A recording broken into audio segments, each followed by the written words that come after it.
Look, free speech is to support the right to speech of people you hate.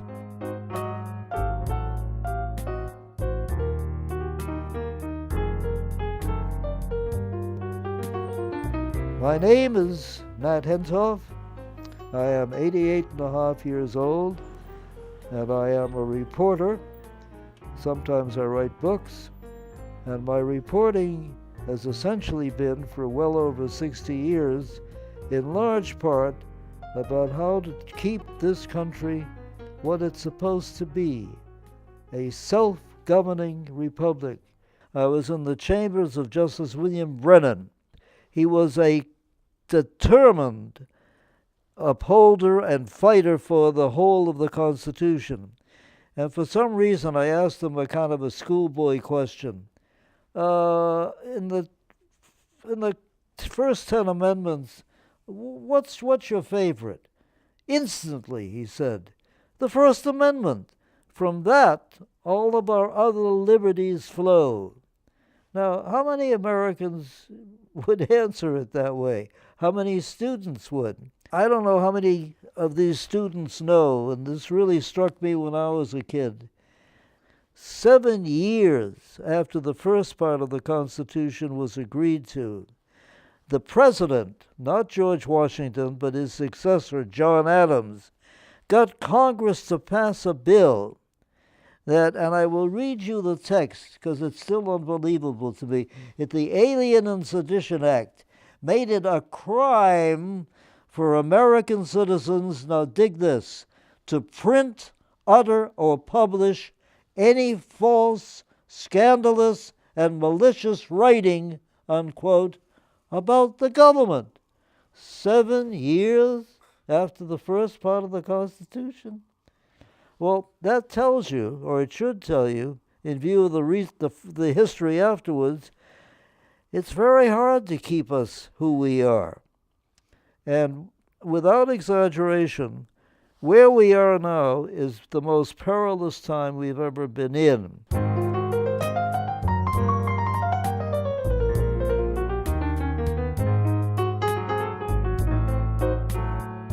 The reason FIRE is so important is no other organization, and I've been reporting about FIRE almost since the day it was born, focuses so entirely on making the new generation, and thereby the generations to follow, aware of how important it is to keep this First Amendment alive. What I'm trying to point out is that what FIRE does is, in a sense, fire up these students on college campuses who are being punished for their own expressions, whether it's in speech or writing or whatever. And that's why FIRE is important.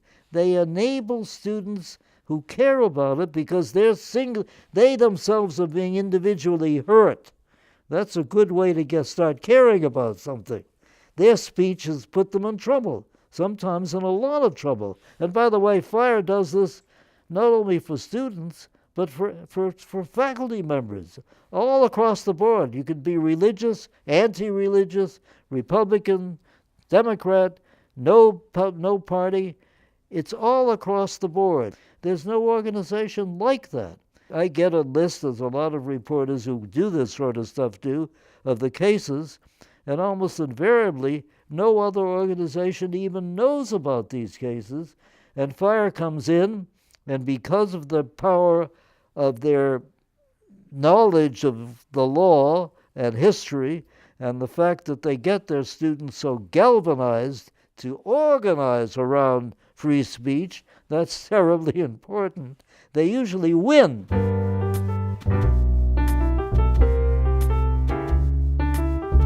Jazz hit me hard when I was 11 years old. The first music that really got inside me, I was so excited by it. My family belonged to an Orthodox synagogue, a shul in Roxbury, and the shul had cantors, chazans, and they were partially improvisatory, and they sang largely improvisations based on, of course, religious texts. And the first time I heard music that made me feel inside that way, I was walking down Boston's Main Street and I heard a sound that got to me, and I rushed into the record store. What was that? It was Artie Shaw, a clarinetist, playing Nightmare.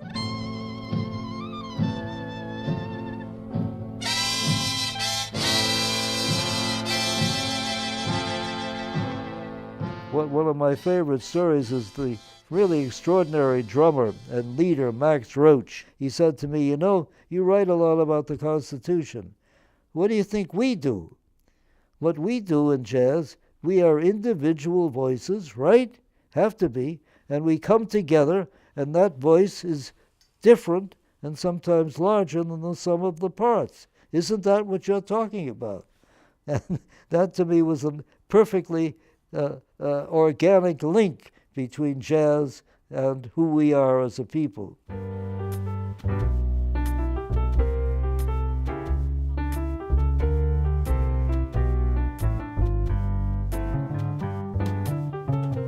How is the First Amendment so unique? In any country in the world, well, obviously it's unique in China. It's unique where Mr. Putin is in charge. It's unique, God help us, or somebody help us, in North Korea. And even in a place like France, there are laws that say if you say that the Holocaust never happened, that could get you in trouble. And speech is not as free as it's supposed to be here. I mean, the essence of it came out when Oliver Wendell Holmes, who was on the Supreme Court and himself was uneasy and not clear about what this First Amendment was all about, and he finally came to the conclusion, the correct conclusion. He said, look, free speech is to support the right to speech of people you hate, whose speech you hate. That makes us unique, I believe, in countries all over the world when we have that. We decided in 1977 that we would dramatize the fact that First Amendment rights for National Socialists have been denied. And the only way that could be done was to force the issue in an area where the concept of white power or National Socialism was most opposed, that being Skokie, which has a large Jewish population. The American Nazi Party, which was doing reasonably well, decided to march and organize in Skokie, a part of Illinois. And there was a lot of controversy about that. Should they have the right to speech, these Nazis? And the ACLU leadership agreed with that, but not all the members or the chapter heads. And I wrote about it as if I were Oliver Wendell Holmes, saying, of course they have a right to speak. That was one of the times when I learned how to become very unpopular. I remember I went to a meeting of the New Jersey ACLU, and a lawyer there almost hit me in the mouth for what I said. But nonetheless, the ACLU stood by it. There was no FIRE then, no organization with the name, but FIRE would certainly have supported students who said, yes, of course, let them march in Skokie, and let us argue and antagonize them for what they say. That's what it's all about.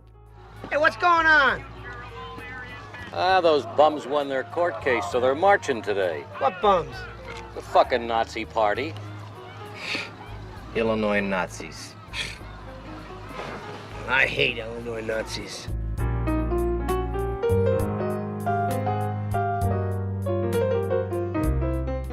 Now listen to this one. This is the speech code at Syracuse University. The policy on electronic communications, that's very hip, right? Prohibits the transmission of any, now dig this word, offensive messages, specifically including sexually, ethnically, racially, or religiously offensive messages. This is free speech? This is what Madison, Jefferson, even Hamilton were fighting for? And yet Syracuse University is not considered a low-level university. It permits this. It insists on it. Now, if this doesn't show you what happens to a concept as it becomes weakened to become a caricature of itself, there's something terribly... This brings back something that struck me when I was a kid. This was a story that used to go around then. The first part of the Constitution was over. They'd had long arguments, but they finally settled on a large part of it. And a woman came over to Benjamin Franklin and said, okay, she probably didn't say okay, but what have you got for us? And he said, this is going to be a republic, a free republic, free citizens' republic, if you can keep it.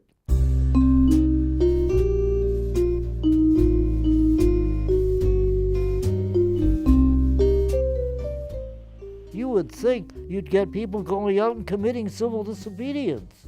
I am not usually in favor of getting arrested, but during the Vietnam War, I was among a lot of people who for the first time committed civil disobedience at rallies.